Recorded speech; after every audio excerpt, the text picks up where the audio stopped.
All right, today we're going to set up the Lian SL120 version 2 or RGB lighting. Now we're going to interlock this one because it comes with 3 are set. We're going to set one up as an exhaust to blow the air out, 2 more here, and we're going to set this up right now. So let's go ahead and put it together. They give you all the accessories necessary, including the USB connection.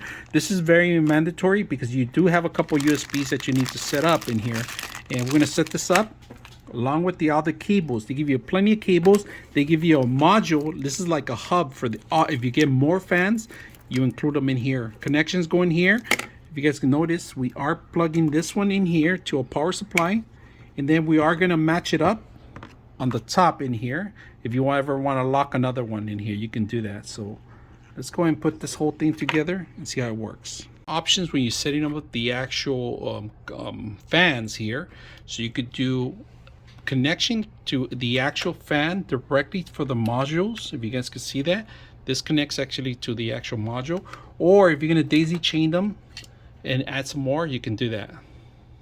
All right, here's the final sequence. We install Windows 11 on this RGB lighting, built in the actual GPU. We're going to correct that right now from Celsius to Fahrenheit. We're going to go ahead and change the lighting to match maybe the case, but we need to download the application here. We are going to install a couple of things too, and I can feel the fan sucking the air out, sucking it in. So might have to change a couple things.